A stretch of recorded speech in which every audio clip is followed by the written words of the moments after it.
Hi everybody, this is the Football Hut, the amazing, spectacular, terrific, the great one, the People's Champion, your host, the Hut, and welcome back to the Football Hut, and hopefully you like this video. So the Giants are bad. The 2-12 have won a game all season. The 100th anniversary of the team. Happy birthday to the New York Giants. What a great birthday. My goodness. But one of the things that people are talking about is how the Giants have to figure out what they want to do with this management team, this front office, and this coaching staff. And you really can't go in between. You can't fire one and keep the other. You can't fire the general manager, keep the coach, and you can't keep the general manager and fire the coach. So either they both have to go, you have to keep them. Okay, that's what a lot of people have been talking about. This is from Giants Wire. Giants can't afford a half measure. Fire everyone or keep the regime. Well, it's bad no matter what. It was supposed to be a year of celebration for the New York Giants, but has instead turned into a nightmare of historical proportions. Happy birthday. The team's 100th anniversary got off to a bad start with the hard knocks offseason with the New York Giants, which highlighted their failures to land a new quarterback, while allowing running back Saquon Barkley to join the Philadelphia Eagles. Well, what happened with Barkley? What happened to Saquon? He played great down there in Philadelphia. This is what happens when you got an offensive line, a quarterback who knows what the hell they're doing and have a lot of talent. And, obviously they know what they're doing down there. Fast forward to the present time, the Giants are 2-12. What a wonderful birthday. You get party streamers here. And lost a franchise record 9 straight games and an 0-8 at home with 1 game remaining. Oh, this can get even worse. Should they lose their MetLife Stadium finale in Week 17, they'll become the first team in NFL history lose 9 home games in a single season. Let's do it. Let's have bad history. Bad enough you have history, but then have bad history. The season from hell may also be punctuated with another embarrassment, Barkley breaking the NFL's all-time single-season rushing record against the very team that drafted him. Oh, great. Don't just put salt in the wound. Sprinkled in is the bungled release of quarterback Daniel Jones. Ongoing fan protests that aim to embarrass ownership. A league worst offense now being led by street free agent Tim Boyle, and seemingly endless mockery from the national media.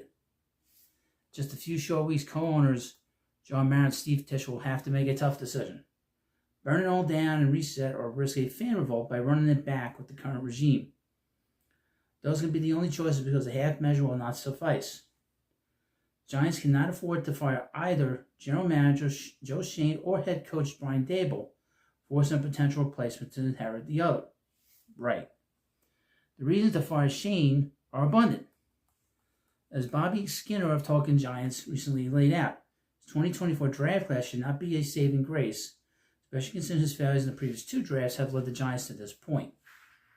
Daboll is equally at fault for the team's failures. His inability to manage relationships with coordinators and assistants is alarming. His game day roster management has directly contributed to 2 losses, and his play calling has led to a points per game regression compared to Mike Kafka a season ago. I would mention this, okay? I know that football has changed a lot, but the one thing I noticed about Brian Daboll, he loves to go down. He loves to go for it on 4th down all the time. I think that is ridiculous. And if you're a bad team, if you're a good team, why are you going 4th down all the time?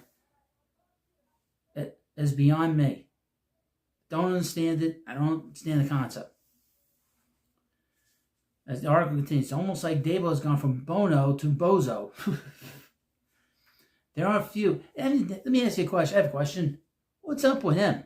What's up with the appearance of Daboll? He went from a guy that was like a big heavy set guy, and he seemed to know what he's doing. Now he's lost all this weight. He's dyeing his hair and dyeing his beard.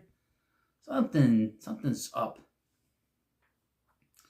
There are a few, if any, redeeming qualities about the 2024 version of the New York Giants, and each week they somehow find a new humiliating low. These have gotten so bad that debate has stirred over this team compared to the 2021 version headed by Dave Gettleman and Joe Judge, Who had that on the bingo card? That's also why ownership has to rip the Band-Aid completely off or leave it on for one more season. A half measure would merely kick the can down the road and continue the post-Tom Coughlin cycle that has gotten them here in the first place. Now, Giants have only made the postseason twice since they won the Super Bowl in 2012. That's not a good team, and that's not a good franchise. It's very unhealthy. If they were to keep Schoen and fire Daboll, and the GM whiffed in another draft, the Giants would need to bring in a new GM who would then likely fire the lame duck head coach and inherit whatever quarterback Schoen ultimately selects in the 2025 NFL Draft. We've seen how that story plays out. If they went the other way and fired Schoen and kept Daboll, it would force the incoming GM to inherit a head coach he didn't hire. That's not a recipe for success, especially when, what is this, the Jets? Especially when you throw in the upcoming quarterback decision. Best decision for this franchise would be part ways with both of them. Hire a veteran executive with a strong resume as GM, allow them to pick the head coach, and then go after their own quarterback of the future, a true clean slate. But if Mara and Tish are determined to show patience, then they need to be all the way in. Keep the current regime intact, allow them to draft a quarterback come April, and hope that it all works out. And you don't find yourself in the exact same situation a year from now. I would mention. Okay? And this is important to remember. If they do this, if they hold on to Daboll and Joe Schoen, if you hold on to these two guys, right, and you go into next season, and you are playing worse than you are now, people say, how can you play worse than you are now? How can you play worse than you did last year? It could always get worse. It could always be more embarrassing, and it just disintegrates even further.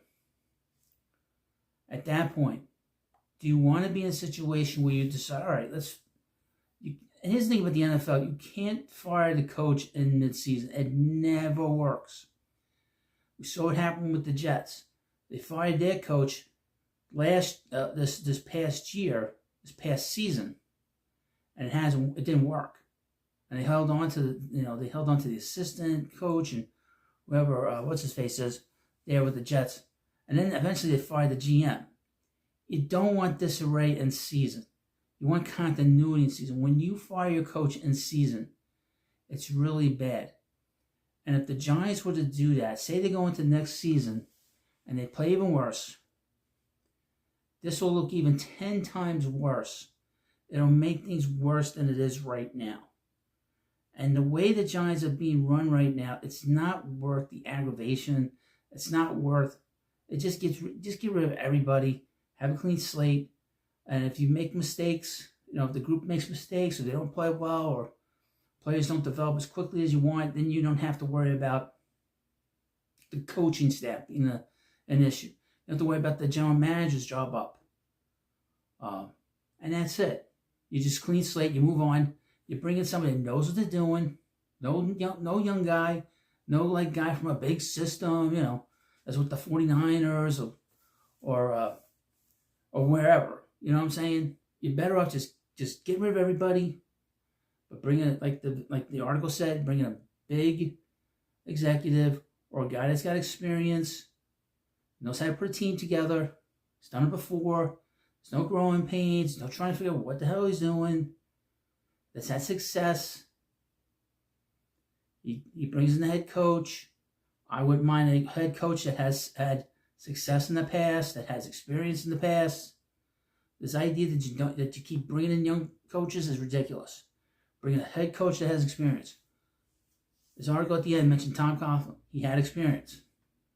Coached the Panthers. Okay? In the past, we had Dan Reeves. He had success. I can go back far, but you get the point. Why bring in coaches that don't have a track record? That if it doesn't work out, you're screwed. And then you're like, well, he's got to be a good coach. You want to get rid of that, okay? Joe Judge had no experience as coach. None. As head coach, as far as I know. But you let me know what you think about this video, of course. Please hit the subscribe button for the Football Hut. Thanks for watching. I'll see you later.